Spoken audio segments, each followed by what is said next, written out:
let's see. For the podcast today, we got lots of Pokemon. We only have 2 games we're talking about today. But with 3 of us, this is the fewest number of games we've ever discussed on the show. Even with 2 people, we usually have 3 or even 4 games between us. Though I will say that when Sav and I look at our Switches, we got some numbers. So. Wait, did you look at my game time on Pokemon? I did. Oh my god, what is it?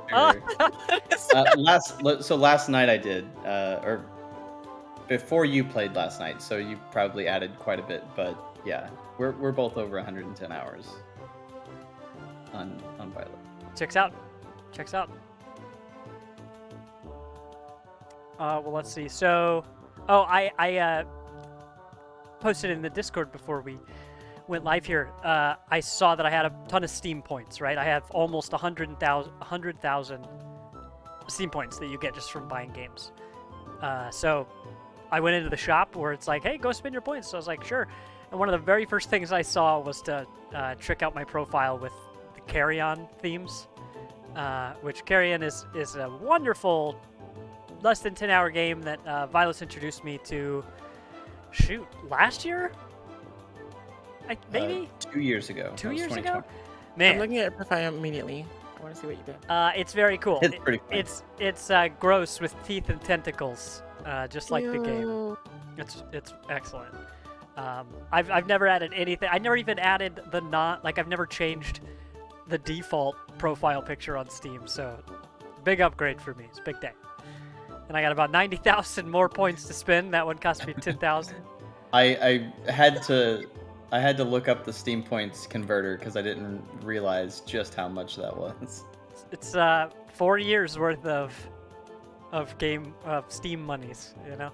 4 years? Okay, it's not too bad. $250 a year. I've never spent any of those points, and unlike the Nintendo points, they don't give up on me. They don't just walk out the door if I forget about them, you know? They're always there when I need them. Like this one and only time I've tried to spend them. I'm looking at my profile, and apparently I have 11 years worth of points. Uh-oh. So, I mean, minus the few that I did spend some because, of course, I had to deck mine all out in like regalia and whatnot. So I think I have the Hades frame. I think it's what it is. And then my background is like the Lady Dimitrescu's castle with the chandelier and everything. Nice. I saw a couple spooky ones on there. I saw those and I was about to pull the trigger without even shopping around, but then I saw Carrion in the featured area. So I was like, say no more, fam. I didn't even click. I did one click into the store, scrolled down like one notch, and immediately just bought the first thing I saw. You're like, I'm good. Yep, yeah, I'm like, I don't need any more. Come back later when I need something. See you in another 4 years. So, that's good stuff. But yeah, it was fun going down the remote play rabbit hole. A couple of the games that are on there, Stardew Valley is highly rated. I looked up some lists of highly rated remote play games. Stardew Valley's up there. We've been playing that not on remote play a lot lately. I saw that Don't Starve was the #1 on a few lists. Raft was on there. Then Odysseus promptly booted up Raft to start a brand new game because, of course, that's just how it is. Them's the rules. But yeah, I had some fun today. I was going through some Noita footage, which we'll watch here on the show. I've got an 8-minute video that I'll just let play. At the very beginning of it, you'll see that my health is just all the way as low as could be. And you might wonder, Thomas, why would your health be so low after you just got out of the area where you get a full heal? Well, that's also the area. Well, you know what? We'll save that. I'll save that for the podcast. But you'd be like, Thomas, are you bad at this game? And the answer is yes. But being able to experiment and damage yourself is its own fun excitement. Why let the enemies kill you? You know, that's what I say. Take it into your own hands. I feel like that's going to be a theme for tonight. Yeah, yep, that sure is. Which is why we'll talk about Pokemon first, pretty much as long as you guys want, and then we'll do Noita. Noita's a little bit closer to Magica anyway. So it'd be a good transition. But all right, I gotta close my door because Kitty is screaming at me. She wants to be on the podcast. Maybe she just wants the podcast to start. So let's not let her wait any longer. Yeah, we should be in good shape. All the bells and whistles are belling and whistling. Kitty, oh, yep, Kitty's meowing. And that's a green light for us. So, oh my gosh, actually, I have to close the door. Kitty, you're so loud. Hi. Oh, you're gonna be so sad when I close the door. Okay, just be a good podcast guest. Okay, we got to use etiquette. And he ghosted. Yeah. Come back, baby. Oh, Lizzie can't get home soon enough. All right, see ya, Kitty. There we go. It is, he said, podcast. Yes. It's so simple, and now that is part of the lore of the podcast. Podcat. All right, well, with no further ado, let's get this show started. So, hey, everybody, and welcome to the Party Invite Show, where we each week bring you a show in two parts. We bring you the podcast with the three of us, talk about what games we've been playing today. The list is nice and short. And then in the second half, we bring you a game stream. This week's stream is going to be Magica 2. It's a remote play game, means only one of us needs to own it, a wonderful feature that I think not enough people take advantage of on Steam. And similar to Noita, that is a game where you use all sorts of randomized spells to try to point the damage at the enemy instead of yourself or your allies. But we'll be excited to show that off probably an hour from now, I'm betting. We've got three games. We've got three of us, but two games to discuss today. I am Thomas. You can call me Tegan. Over here, we've got Vilos. That's me. And over here, we've got Sovereign Sid. That's me. And the three of us here today are Party Invite. Our fourth Chris is out for the day. I know we might see him soon playing some Darktide, which just hit Game Pass. So you might see some footage of us playing that here soon. We're looking to get the squad together. But let's talk about today's show. So yeah, we've got the two games of what we've been playing. Pokemon. We've had 2 weeks since our last podcast. Last week was Thanksgiving, so we took the week off. Got warm, cozy, cuddled up, and I'm sure that you two were playing your Switch at least a good portion of that day. I mean, I don't know that, but I imagine, So we've got 2 weeks worth of Pokemon built up. So I'm excited to hear that. So let's just kick this right off. I'm going to hand the keys to you guys. You guys can talk about whatever you would like from this newest Pokemon release. You guys have been talking about this, especially Sav, for the better part of the year. The last 6 months leading up to this. So I'm excited to hear, pros and cons. What did you go into it expecting? Where are you at now? Sav, have you, much like the last Pokemon game, have you sunk 300 hours into it and you're only a quarter of the way through? Maybe those numbers are a little off, but I don't know how far. Talk to me about it. How's Pokemon? So, game's good. All right. Well. All right. And so about Noita. No. Yeah, Noita. Let's. No, I've been having a lot of fun with this game. I just beat the story last night. Like I beat the Elite Four and the champion, all that whatnot, and then I finished up the actual story after that. And all I have to say is that it is so good. I haven't felt like that about a video game since like Tales of Symphonia. I feel like it has like Tales of level story writing. It's like so it's surprisingly moving and poignant for a Pokemon game. Black and White had a really good storyline too, and I was just like, there's no Pokemon game that's ever going to top that story. Mm-hmm. But this blew it out the water like twice over. I'm really surprised, especially with how Pokemon Sword and Shield was. Like Pokemon Sword and Shield had like great characters, but the story was lacking. So it was like just the characters are like fun, and it's just like, okay, well, you're still an NPC. The character, I was never really emotionally invested or anything. Mm-hmm. But in this game, The characters are still fun. I still love them. They're all really, really good characters. But you become attached to them. You form bonds with them. You actually go through like a whole confidant system, like in Persona 5 or Persona period. Are you telling me that your conversation, or not conversations, your relationships perhaps evolve over the course of the game? Huh? Huh? Hashtag dad joke. There's our first one. We need to get the counter up in there. Oh, geez. Exclamation dad joke. I'm working on it Exclamation right dad now. joke. But you definitely like build relationships with your teachers because it's all centered around a school. It takes place at a school, and depending on which version you have, it's at the Naranja Academy or the Uva Academy. And Naranja is the scarlet, Uva is the violet. But all the characters are the same. Basically, your uniform just changes color, and that's it. Mm-hmm.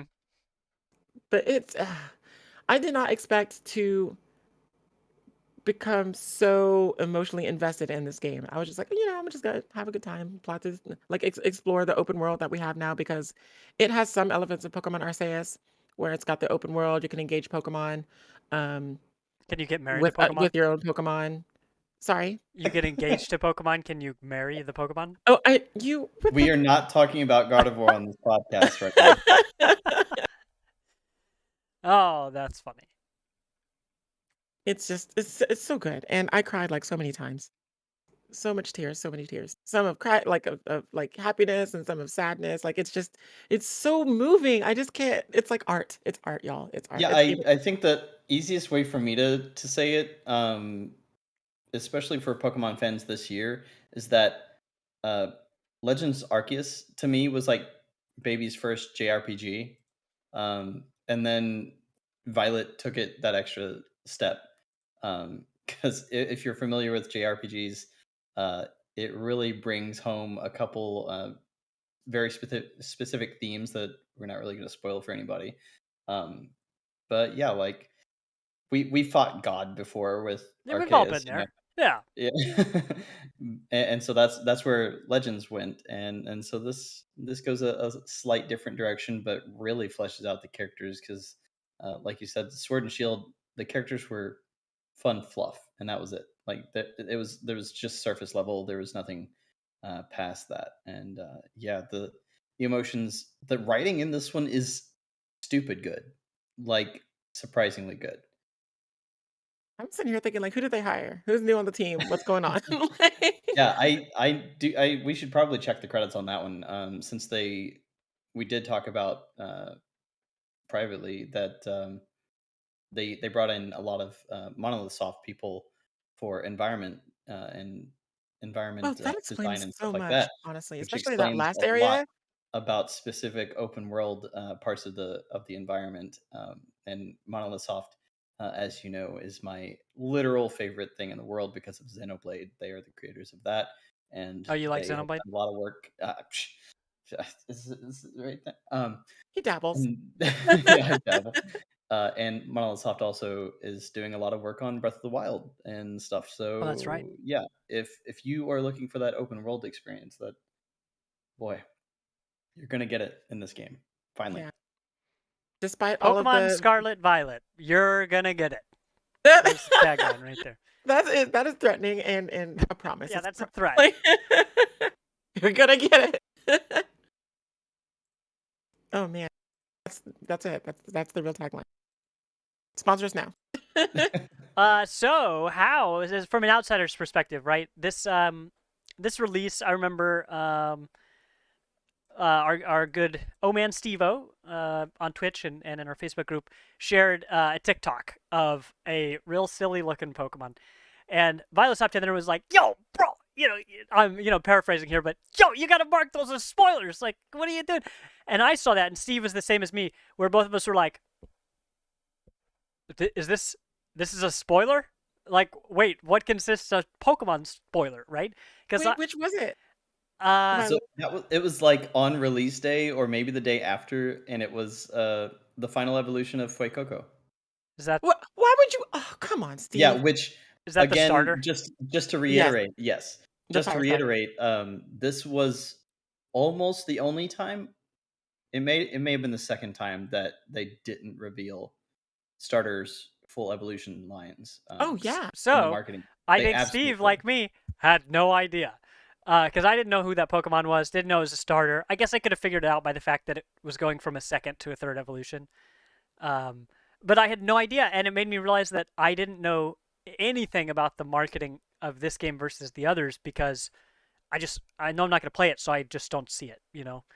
But I found that interesting because for me, the idea that you would go into a Pokemon game having absolutely no idea what you're going to see is the excitement I had that way back when I played Gold and Silver, and since then I just figured that all the Pokemon were known in pretty much any release, whether they were officially announced or data mined or whatever. I just figured everybody knew everything. So it's interesting to see the internet dynamic of this game coming out with people trying to protect spoilers, right? People who knew what they were doing, unlike me and Steve, to be delicate to like talk about the game, but not just reveal everything to everybody all the time. Because yeah, those moments, I remember those moments. What was my starter in the second one? I think I had Chikorita. Yay! Uh, Man of culture. you know, the plant ones are always the best ones. That's how I feel about it. But you know, having no idea what the evolution was going to be was a really exciting moment. So to see people have that excitement with this one was really cool. I got to experience that vicariously. Oh my gosh, I have to let Kitty into the room because she's so loud. Okay, if I let you It's in funny here, that you say that, like specifically about the evolutions, because like I knew that the leaks were like all over the internet, but I muted everything. I muted the words Exactly. Pokemon, Scarlet, Violet, starters, everything, Paldea, like anything I can mute that pertain to this this version of the game. I was just like, nope, I'm not risking it. I'm terminally online, so if I don't mute anything, I will get Exactly. spoiled. yeah, So I did that, and it was actually on stream because I streamed all my whole playthrough of the game on my personal channel. And uh, Bowser had just gotten home from work when my grass starter, Sprigatito, was evolving. And Sprigatito. spoiler alert for the people who are listening who haven't played yet or and plan to and don't know what they look like or whatever, haven't seen the leaks or whatever. Sprigatito is the grass cat, right? It starts out on all fours, and the whole world was hoping that it would stay that way. It doesn't. We learn real fast. Real Wow. quick. Level And so 16, here we go. I was just like, oh my God, it's evolving, it's evolving. Bowser comes home. He goes around, because I'm in the main room that used to be the bedroom. So he's going to the vanity over there, getting changed out of his clothes into his regular clothes. And I'm just like, it's evolving. Come over, come watch Harlow evolve, because I named it after my cat Harlow. So he comes over, he leans over the TV, which is like right here. And we both watch it together. And I'm just like, ugh, it's my Beetle. And he That's just like, right. and I clipped it too. And you can hear him laughing in the background. In the clip. I actually wish I had submitted that for one of the clips I wanted to show today, but I didn't. Um, but it was just the most heartbreak. But it was also cool because I didn't know. I had no idea what it would look like when it evolved, and I didn't know that about any of the Pokemon that weren't Pokemon featured in previous generations, and that was really exciting. I Right. spent like so much of my game time going, "Oh, what's this? Oh, what's that? Oh, what's this?" And I haven't felt that way in a new Pokemon game since like Tales of Symphonia. I mean, pretty close. I feel like X and Y was the last one that I was like super excited for, and yeah, yeah. like since then they ruined the evolutions in Sun and Moon for sure, and I feel like they did straight up say it for Sword and Shield too. I feel like the week of the game's release, I'm pretty sure they revealed the full evolution lines. So that was pretty bad, and I think they finally learned something, despite the leaks. Which makes me ask again, who did they hire? Who is new to the team? They tried so many new things this time around, and it's really evident in the way that the game initially like ran and performed. One of my friends, actually, it's Benson, Tegan. Oh yeah. We were talking together about it because I went out to meet him like 2 weeks ago or something because we wanted to just like catch up. And he was like, "Yeah, this is really exciting to me, like as a designer, because all of these performance issues are showing that they're working with new assets and new code and stuff." And I'm like, well, I never thought about it that way because you would think that they're just migrating everything over from Arceus and then just augmenting it or whatever. Mm-hmm. But no, I think he's right. I think it is a new engine because a lot of the textures, the way that materials interact with the light, and how basically, I mean, water is a really a dead giveaway. It's just the way that everything behaves. I really do feel like it's a new engine, which means that since it is new, they're still trying to learn how to work with it, which means we're probably going to get these performance issues for a while. And even today, literally today, they're coming out with a patch to address a lot of the performance issues and some minor bug fixes, quote unquote, whatever that means, Nintendo. So, But they did make an whatever official that statement means. about it. So that was nice. That was Nintendo's today. tagline: patches and updates. You might get it. well, it's supposed to hit sometime today. There's actually, there's a whole tweet about it that leads to the update and what they plan on changing, quote unquote. So I don't know. It's gonna release the new ranked ladder, so people can start doing competitive Pokemon battling officially for the VGC. So we shall see in the Nice. VGC. Mm-hmm. But Wonderful. I've got 2 clips here, and I can play them anytime. You just let me know. At first, I had to double check that one of them is Pokemon. Still not sure. The sandwich one here. Yeah, let's play that one first because I do want to talk about Valos in my multiplayer session, which was a lot of fun. It was the first time that Pokemon had like multiplayer on this kind of like scale. Because Sword and Shield did have multiplayer. You could see everyone running around in the open world and everything, but if you talk to them, they're just like, "Here's an item," and then that's it. That was Yeah. that was the whole experience. They're like, but wow, do you know about berries? They grow on trees. They're crazy. Like, thanks, man. It's like the old man that teaches you how to catch Pokemon in Red and Blue. Did It's you? like, bro, Yes, do I you see know. these badges? Like, come on. Let's see. So let's get this sandwich stream going here. Yeah. So one of the things that you can do, I'll go ahead and provide a little preface to this, is that when you get together, you can explore the whole open world with friends and everything. Like you can play the whole game together, right? And one of the features of the game is picnicking. So Alice and I decided to throw a picnic because we're shiny hunting Pokemon and we want to encounter this certain type of Pokemon, right? Well, when you picnic together, you can also contribute each other's ingredients. And what had happened here, Mr. Butterfingers, was we were making a potato salad sandwich. And so you see at the beginning of that clip that something just happens to fall off the sandwich. Let's back this up here. Yeah, it's worth yes, it. Yes, this is good. Your commentary. So this is a clip off of your page, Sav. Yes. Twitch.tv/SovereignSid. So if you go to their channel, you can hear the audio for yourself. But just wonderful. And I gotta clarify, this is a Pokemon game. What are you making sandwiches for? It's how you build friendship. You know, they had like the Pokemon and Me in the old games, and then they had like the Poffin making where you make the pastries and whatnot. And this is that. You know, they had curry and Sword and Shield. This is the food element of this game. You make sandwiches, and it provides boons to your exploration, whether or not that's encountering different types of Pokemon or helping raise them their egg levels or whatever. So all that to say is that sandwiches are pretty important when you're trying to get something done. And normally you have recipes to follow. But when you're playing together, you may not have the same recipes as another person. You can actually share recipes I've learned since then. So, Vilos, I'm gonna have to get you some recipes because Honey Child, this was not the wave. So, a potato salad sandwich. You saw at the beginning, he drops the potato salad. Immediately. Not even like a second passes on the clock. It's just like, okay, let's get started. Blah, blah. Okay, well, there it is. And so the sandwich turns out to be a quote unquote Reina original. Reina's the name I gave my character. Look, Reina enjoyed it. The face was perfect. Nothing wrong with that. The face was glitched. She couldn't express the face was glitched. Oh, it was glitched. So normally the animation shows you actually opening your mouth and closing it and chewing, and then you react to the flavor of the sandwich and everything. But no, I just had protagonist face that whole time. My goodness. My face was T-posing. So, yeah, we didn't even get the power that we wanted because Vilos dropped the potato salad, so we had to redo the sandwich. But yeah, it was a lot of fun doing multiplayer. Vilos, I went coming in not like to my session and not being the host and stuff.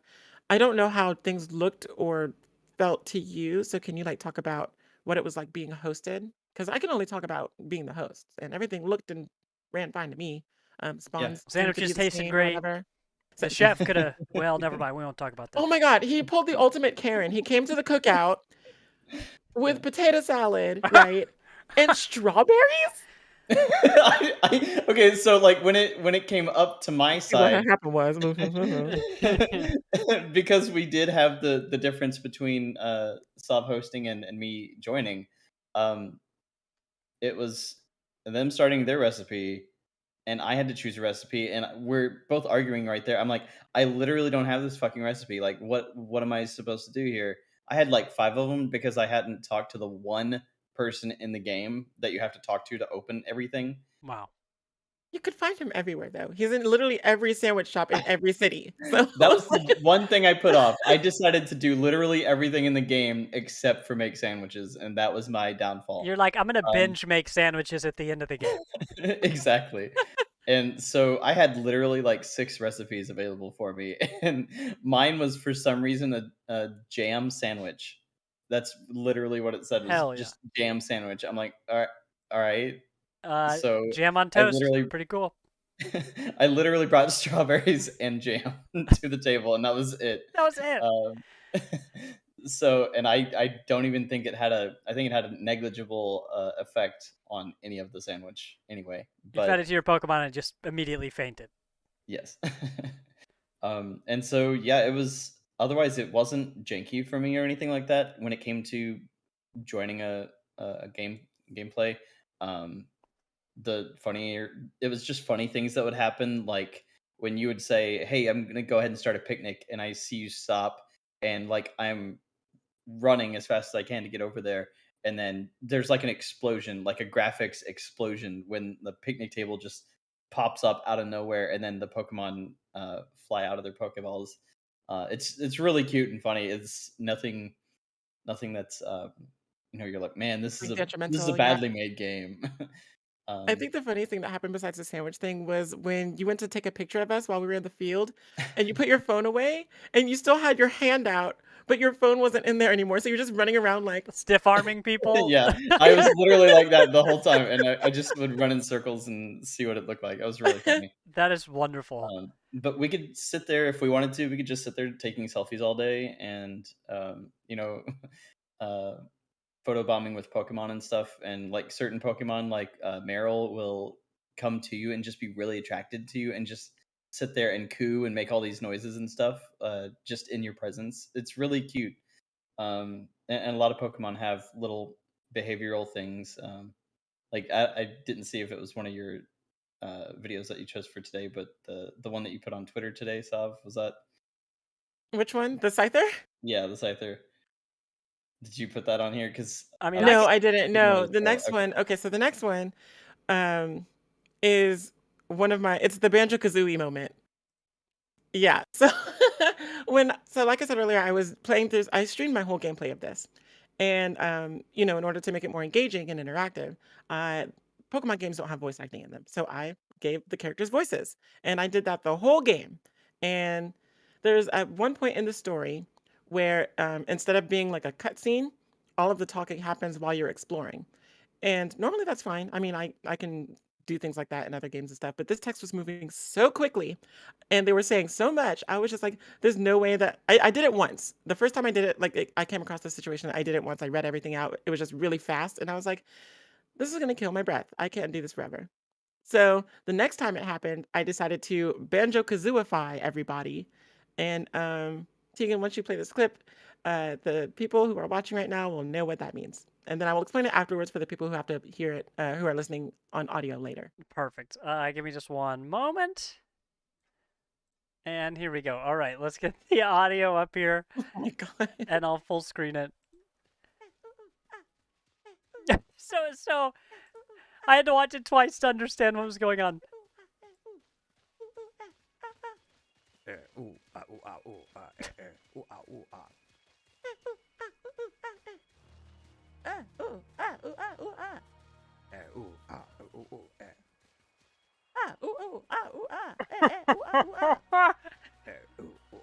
So I watched it twice and began to understand that you were doing like Okay, so what you the like voice manipulation, or like what's it called, like a synthesized voice that talks along text that you're reading.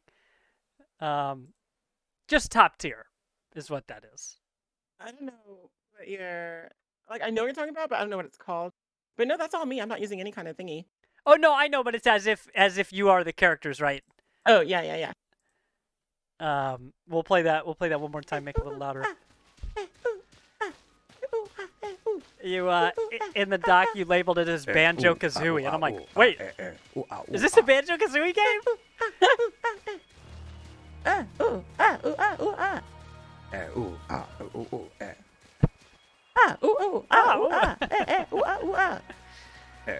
It works way too well here. It does. It does. Well, I mean, that's the kind of. I grew up on those games. I was just like, okay, I'm gonna do Greg Kirkhope proud. I'm gonna see you. Come on, Rare.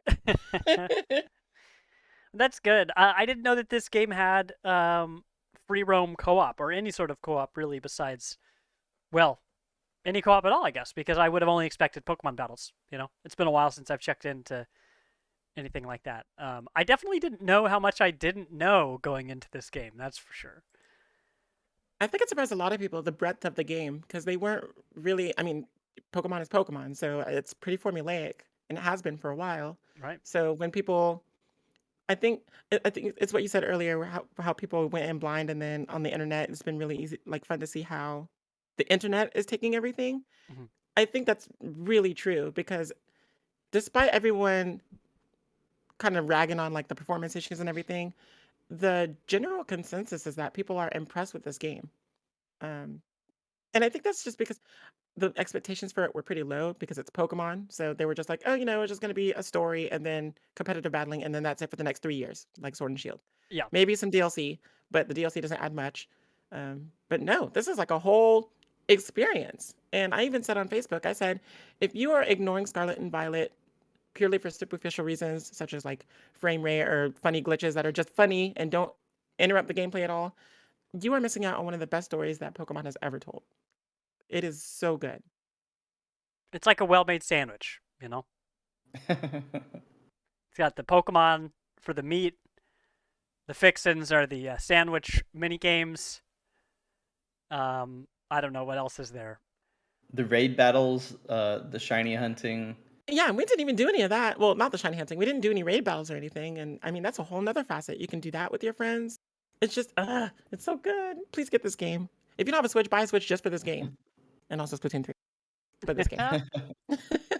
Yeah, I had watched Cam Koenig, friend of the pod, stream some of his raid battles over the weekend, and that was super fun because it's something that you can do on stream pretty easily too. You can drop a code for people to join you, and if you wanted to, you could just stick to raid battling, or you could do the co-op. And raid battles are basically in order to catch particular Pokemon with special Terra types, because terrestrializing is the new thing in this game, and that is Does it make them huge? basically it's No. like the Dynamaxing or Mega Evolutions, except it's switching types that really gives that extra thing in battle. And like I forget what type the Charizard is that's available today, but there was a special This Charizard weekend today. is going to be a dragon type Charizard because, of course, it is. That's right. So some Pokemon can get types that they don't normally get in the Terraform, and that's Dragon type. like It's never going to be a dragon, y'all. Or Nerd Meat mentioned that his Eevee got Dragon Terra, which is ridiculous and doesn't make any sense, but that's kind of cool in a way. But you're missing the Dragion. best part is that when you like terrestrialize, your Pokemon becomes like a huge, like professionally cut gemstone. It's literally like a fun. living diamond. It's awesome and it's so pretty. And I can't wait to see what it looks like on an OLED because I don't have one yet, but I'm gonna get one. And when I do, I'm gonna report back. And if I still have corneas from all the brilliance of the game, I will tell you what it is and how it is. But it's so pretty. It's so good. And it surprisingly runs really well. Like when you're I've actually done a couple of like den battles. When you're actually in a raid battle, you would think that because of the performance issues outside of the open world, all of this new fangled particle RTX on technology would, brick your Switch or whatever. Yeah. No, it runs perfectly fine and it's gorgeous. It even has like when you're in the battle, all of the walls are made of like crystal. They're super crystalline and it reflects the Pokemon as they're battling and everything's all shiny and like y'all, Pokemon went to Jared. That's all I'm gonna say. Eevee went to Jared, that's for sure. Or whatever turns into a rock diamond Pokemon. I just love the game. It's so good. I'm impressed. It has surpassed my expectations, and I cannot wait to sink some more hours into this game because I will. And if y'all are looking for Pokemon, I'm a professional Pokemon breeder. There you go. Well, Just tip Party Invite Show $5 via Stream Elements, and I got it. So you both have beaten it? Question mark. Yes. Mm-hmm. Cool. But I know, Sav, at least based on a post day or 2 or 3 ago, it's been a whirlwind of a week. Do you still have more beyond like the story completion of the game? Do you still have like either champion or post game stuff to do? There is one story element after you become the champion and complete like the main story, quote unquote. Get the ultimate denouement and roll the credits and everything. There is one more story element to do, which is called the Academy Ace tournament, which is like I said, everything takes place in a school. And among those schools are one among the staff of the school is like the Pokedex inventor. He developed the app for the Rotom phone. That's Professor Jacques. And then a previous gym leader. She used to be a gym leader before she retired and became a teacher. Her name is Mrs. Time. And her twin sister, Miss Rhyme, the MC of RIP, the ghost type gym leader, which she actually engages in a rap battle in the game. And it's amazing. It's awesome. And it would have been awesomer with, voice acting, but it's whatever. I mean, we got a voice actor right here in the podcast with us right now. Vilos, you actually missed it. He redeemed my Rocco, my Mrs. Bev Big Head voice. Rocco. He redeemed that voice, and I was like, well, I guess I have to give it to Rhyme. And since he wasn't there when I faced her, I didn't do it. So I'm gonna give you your points back. Yeah, I'm very sad. I might have been asleep at that point. But no. So the Academy Ace tournament is you face off against all of the staff of the school. So it's you and that seems lopsided. I'm just gonna throw that out there. I mean, you're the champion. You can be whoever you want, Do they give you sensu beans in between? Do you? They're like, fight this school. There are 500 people in this school. No saves in between. Also, if you take a bathroom break, you lose. That sounds like the battle tower. Not gonna lie. Yeah, I forgot about that. Well, wonderful. Well, I'm sure I'll hear some more about this game from you here in the near future as you keep digging through it. You mentioned Pokemon breeding. I know that's something my brother always liked when he was playing these games. Do you think you're gonna, with your continued time in the game, are you gonna go for in-game challenges? Is there like a battle tower situation or the school that you mentioned? Will you be breeding more often? Will you be trying to fight players online? Is that even a thing that people normally do? Do people even try to fight their Pokemon? There's a whole series for it. It's called the VGC, the Video Game Championships. And it happens literally all over the world. And you play your way through the ranks and everything, and then you can earn yourself a spot in the finals. That happens like at the Pokemon World Tournaments and all that. Like, it's real. It's like a whole circuit. But regrettably, there is no battle tower or anything like that, no sort of facility at the moment. That doesn't mean that it won't come later. Because there's a whole northeastern part of the map that's just like grayed out. And if you try to go over there, it's just blocked off by like a big mountainous wall. So DLC. Right. That's going to be that later. But I'm going to be building a team like literally after this weekend when I'm done with the challenge of Charizard raids. Because even though I hate that stupid thing, Pokedex. I have to have it. I mean, I have to. I'm a completionist, and it's like the strongest thing in the game right now. So I mean, come on. I just got it. It knows 8 moves for some reason. Thank you, Terra Raids. Thank you. Pokemon knows 8 moves? So this one is a 7-star raid, and the higher the rankings of the raids are, the more ridiculous they get. So they can negate your special statuses, they can negate any stat boost that you have, they can negate negative effects that you put on them, they can protect themselves with a diamond shield, they can know more than 4 moves and use them on you, and they can also be a different type than their actual type, which is in this case is dragon, because Charizard will never be a dragon, ever. So it always has to pretend with its Mega Evolution. I saw, Mega Charizard X. Pretend. Well, now it's Terra Evolution. I want to catch that Pokemon. That sounds like a pretty good one, I think. Legendary Pokemon used to be super rare, and now they're just like, oh, anybody can be legendary. It's cool. You just wait till you see the Shrine Pokemon. Shrine Pokemon? They're so good. And the music. The music in this game is a bop. Toby Fox, who is famous Oh, for the Undertale and Deltarune, um, designing and all of that. He has worked on some of the music. I'm not sure how much of the contribution he's made, but it's very apparent in some themes. But he's one of the composers for this game. He was a composer. He did one song in Sword and Shield, the Battle Tower theme, but now he's done more. So I'm glad that he's getting all that, moving on up in the East Side, et cetera, et cetera. yeah, that's cool. Yeah, I haven't confirmed exactly which ones, but he actually has some of the open world themes as well as battle themes, and they all rule. So I know for sure against Secret Boss at the end of the story in the mirror room, that yeah, one. Okay, yeah, he did that one and the pinch music to that one too. I know that one for sure because you can hear it. The pinch music? look at that. We didn't let anything slip there. Exactly. Wow. Well, wonderful. I am excited that you guys are so excited about this game. Lots of people seem very happy about it. You two are playing it on the one and only place you can play a Nintendo Switch. $60 game? Yes. Yes. Wasn't you? I never know if stuff is actually $70 or if that's just like I think it's just Sony. like when I people think say that there's Yeah. gonna be drugs and Halloween candy. Is that real? Or people just talk about it. So maybe they're the not gonna do zeitgeist that. thing. Drugs are expensive. Not that I would know. But I hear Yeah, from my well, friends. that's why we play video games. We really save a whole lot of money playing video games.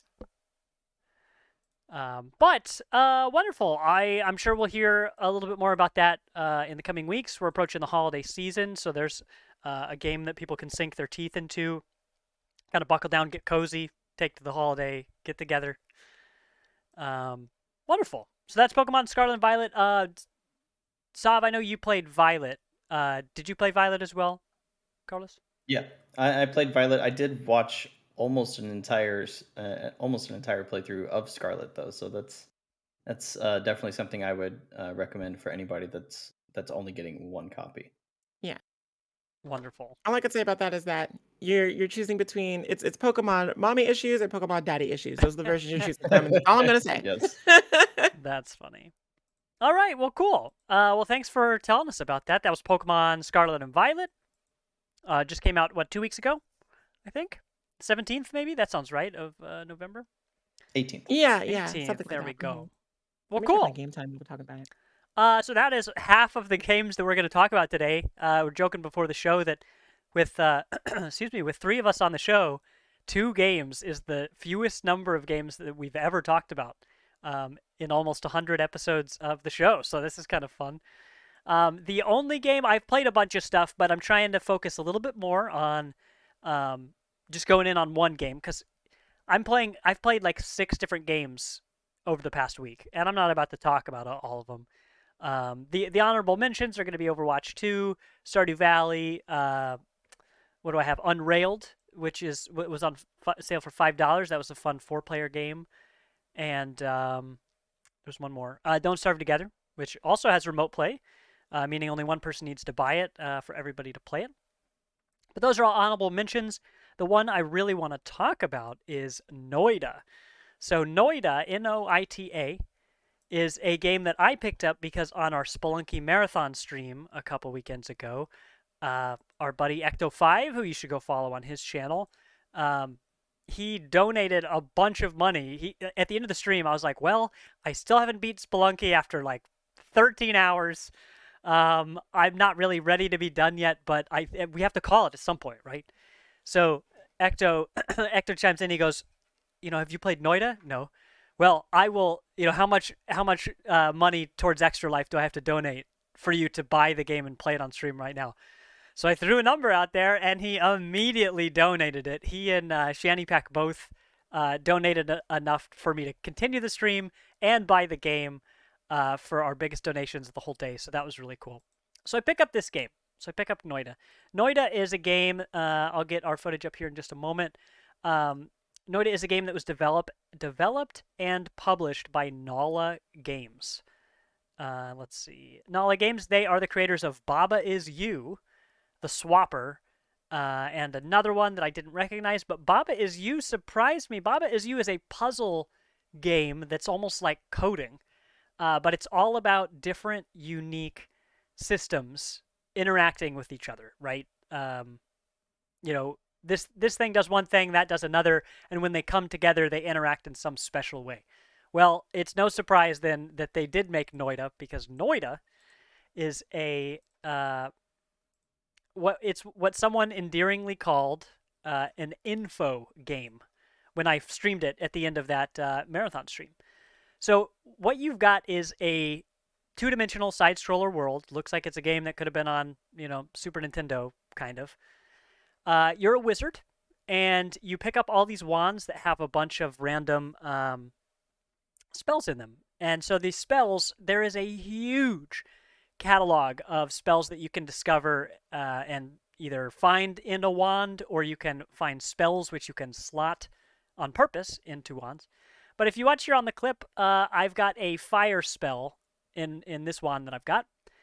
There's a pool of toxic sludge that I definitely don't want to fall into. And then on the other side of it, there's this red material that I'm about to shoot at. That is gunpowder. So this is an example of how these systems work. You shoot fire at the gunpowder, it combusts. If anything's nearby, it'll take damage or catch on fire. There are lots of materials just throughout this whole game. There's oil, which acts as a liquid, but it's very flammable. Same with whiskey. If there's not fire around, then whiskey just acts like water. But if there is fire around, boy, you sure don't want to be standing in that. But with all of these liquids in the game, they interact with each other and the enemies and all these things. But if you stand in a pool of a certain liquid, it'll have effects on you. So there are potions that have effects on you and the enemies just the same. You are never immune to whatever your potions do. But these potions, so like whiskey, is something that you can end up on the ground, but if you stand in it, you'll get drunk, and your character will be like clumsy and not always move the way that you want. There's a potion called like Flamuxian potion or something that when any character stands in it, so if you stand in it, your left and right walking controls switch. So you hit left and you'll walk right. And then as soon as the spell wears off, it'll go back to normal. But it's so disorienting and it's so dangerous because you don't really know what's going to happen. If you get enemies to step in that confusing Flamuxian potion, they'll kind of wander around confused. They'll still shoot at you, but if they try to walk around, they're just as, slippery, slidey, and confused as you are. But yeah, here in the footage, I'm in an area where these enemies are shooting lava. So there's lots of fire all over the place. Let's see. So like with lava, if I have a potion of liquid, especially water, I can throw it on lava, and just like any game, it turns into stone. So, think of some of the interactions you've seen in like Minecraft or other games like that. It is you versus the enemies, and the whole point is you start up high and you just try to climb deeper and deeper. But this game has been living rent-free in my head for the past week and a half. I've been doing the dailies for this game because every time I play, I discover something new. It is just so damn exciting, having no idea how new enemies and interactions are going to work. I just found out today by actually reading the controls on the escape menu. I had seen that, jump is levitate, left and right, so like W is go up, A and D go left and right. But S, actually, your character crouches down and eats anything that's under you. So you can eat like enemies, you can drink water. You could drink whiskey, though I haven't done that since I discovered it.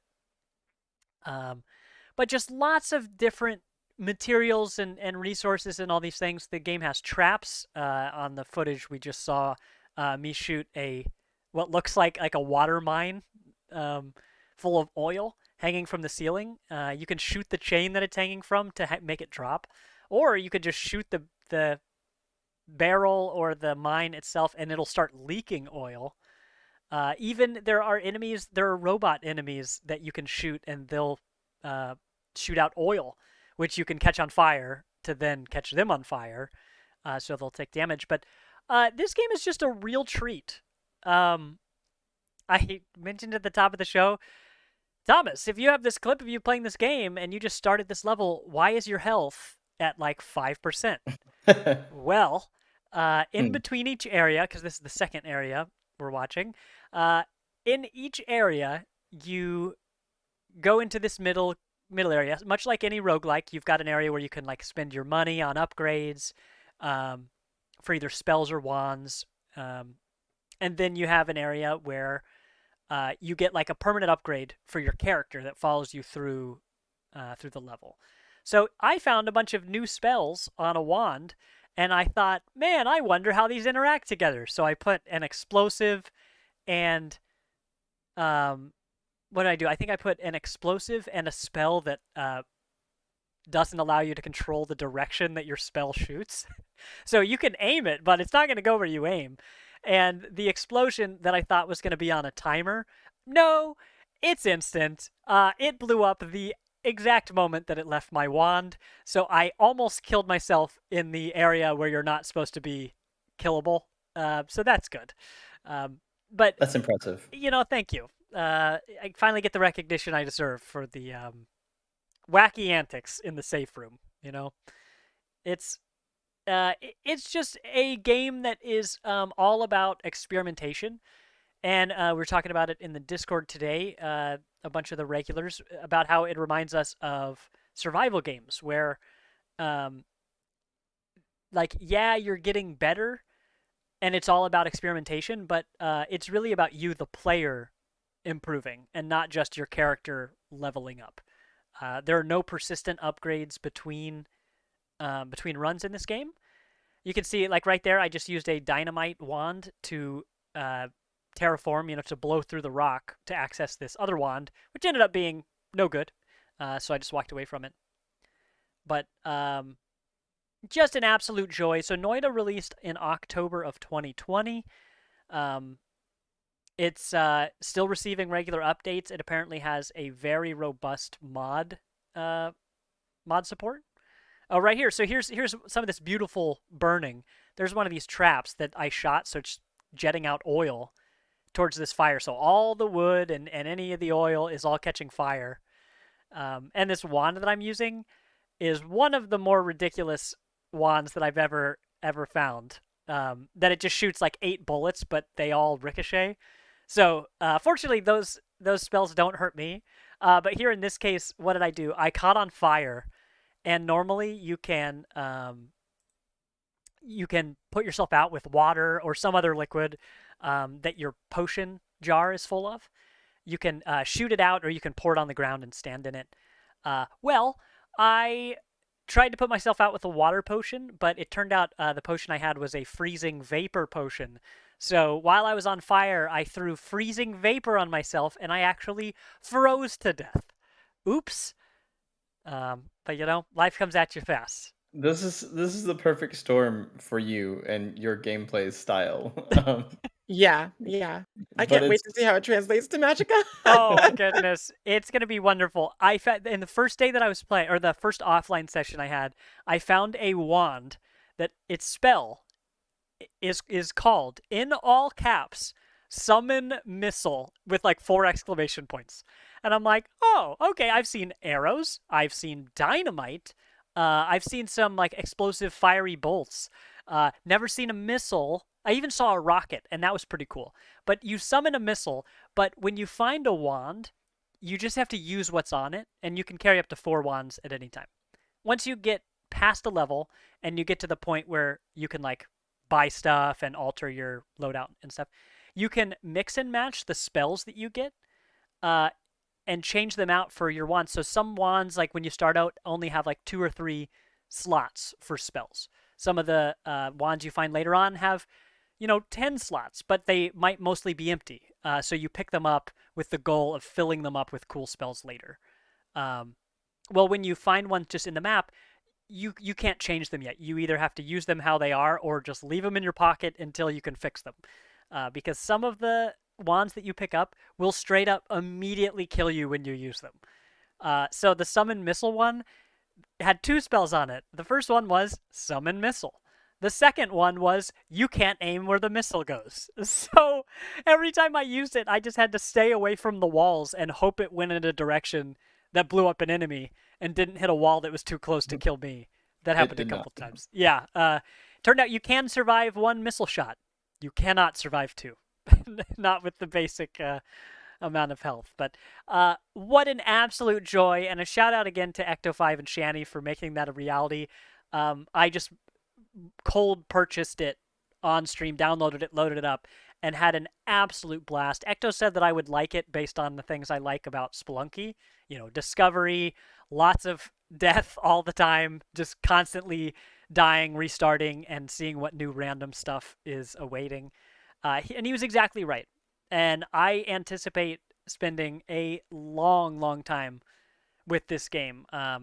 I mean, I could imagine myself just visiting this every once in a while for years and years, because it just seems like that kind of game with so many types of things packed into it that I'll never have runs that are the exact same. Just it's always going to feel good to try out new things and share them. So we've like 5 of us have bought this on Discord. And it's been fun playing at the same time in voice chat where we can hear each other discover things or get blown up by things often enough. But highly, highly recommend.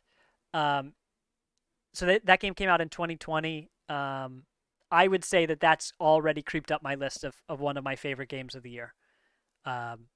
Probably Elden Ring is on top. Spelunky's behind it, but it didn't come out this year. I haven't played God of War. I'm not going to play it for a few weeks, but Noita immediately was checking a bunch of boxes for me. So go pick that up. I think it's $15 by default on Steam. I could check that again, but I know it's not more than 20, but it's worth it. If you like any of the things I've said, this is a game that you want to try for yourself because it's just a constant stream of things that will make you smile. Just like, wow, that was a really thoughtful way for that to work out. Simple things. That freezing vapor that I got, if you burn water, if water gets next to fire, it'll turn into steam, which if you fly too high, where the steam is condensed, you can suffocate in the steam. Same with a bunch of other gases, and liquids on the ground too, like water and oil and stuff. But the steam was in the air, and I threw some freezing vapor out, which floats to the sky. And when it touched the steam, just like you'd expect, it turned into regular water again. So it slowly started raining inside this cave I was in. But just wonderful, wonderful stuff. Go play this game. I'm gonna probably find myself streaming that over the holiday, along with Spelunky. What I anticipate is that before the end of the year, because I know I still can beat Spelunky, we got to the final boss on that marathon stream. Got to her a few times actually. I think what I'll do is I'll start booting up the dailies for Spelunky and Noita back to back, just to get that, one and done dose of dopamine from those. But you'll see more of that here on the channel in the near future. But y'all, that's a whole what we've been playing with 2 games that we're really excited about. Wild. I will say that it's not my style of game to play, but the physics and the pixel art particle effects, like what? It's mind blowing how good they are. Yeah, it reminds me of this game that I can't remember the name of. I think people tell me, and I never remember it. I played it in high school in the computer lab, and on addictinggames.com. It was just the whole point was that you had a sandbox, and you could throw all sorts of materials in it, from sand and coal to napalm, and everything was like either a liquid or a powder of some sort, and they all interacted. You could throw fire in there.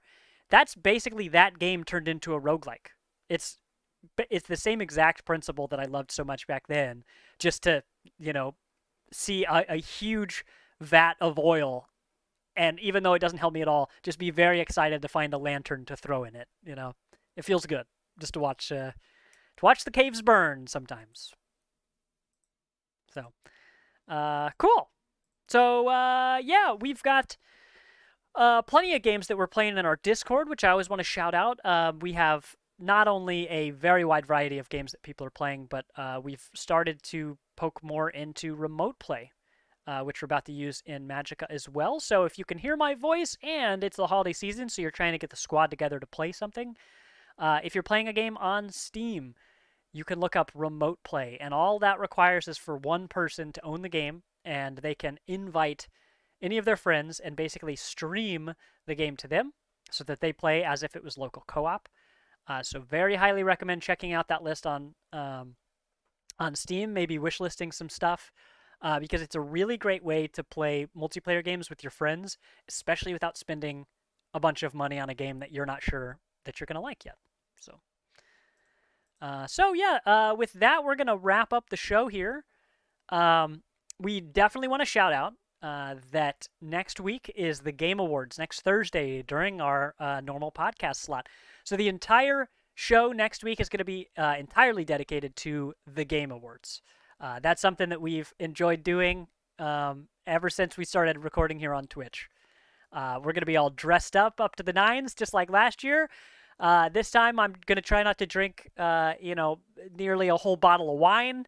You say that, but But you shouldn't say that. We should just get sloshed during the Game Awards. All right, so you heard it here first. We're gonna watch the Game Awards. We're gonna be dressed up, looking all good. Chris will be here to join us, which will be very exciting. But we will see all of these world premieres. We love watching for the trailers. We'll chat beforehand. Not sure what time we're gonna be live quite yet, but we're gonna chat on stream beforehand about our favorite picks from the nominees. And thoughts and all that stuff. So we'd love to hang out with you guys before the show even starts. To that end, because we love doing this, and one of my favorite things with these award shows, and even like E3 and all these trailers and announcements, is to enjoy them live with everybody. So we would love it if you guys would come hang out here in Twitch chat, but also if you would bring your friends. This is one of my favorite aspects of the gaming industry. Is enjoying these world premieres together, seeing everything essentially as breaking news as it's happening. Please bring a friend. It would do us a whole lot. It would really help us out. As Sav pointed out, we just hit 200 followers on Twitch since our last stream. So, heck yeah, that's very exciting. So if we could just get 99 more people before next week, we'll hit 300. Shooting for the stars. You'll find us close to our regular podcast time next week here on twitch.tv/partyinviteshow. What else should I shout out? Our website is partyinvite.games. Our Discord, which you can find a link from in our website. Our Discord is always discord.gg/partyinviteshow.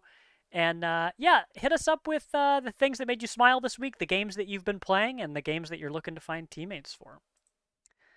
And with that, we'll take a short little break for Magicka. You can find the VOD here on Twitch, and then you can hopefully find some of that on YouTube later. But I have been Tegan. That over there is Vilos. Of course, we're not leaving, just the podcast segment's ending. And this is Sovereign Sid. That's me. And thanks, everybody, for joining, and we'll talk to you here soon. Bye, podcast listeners. Bye.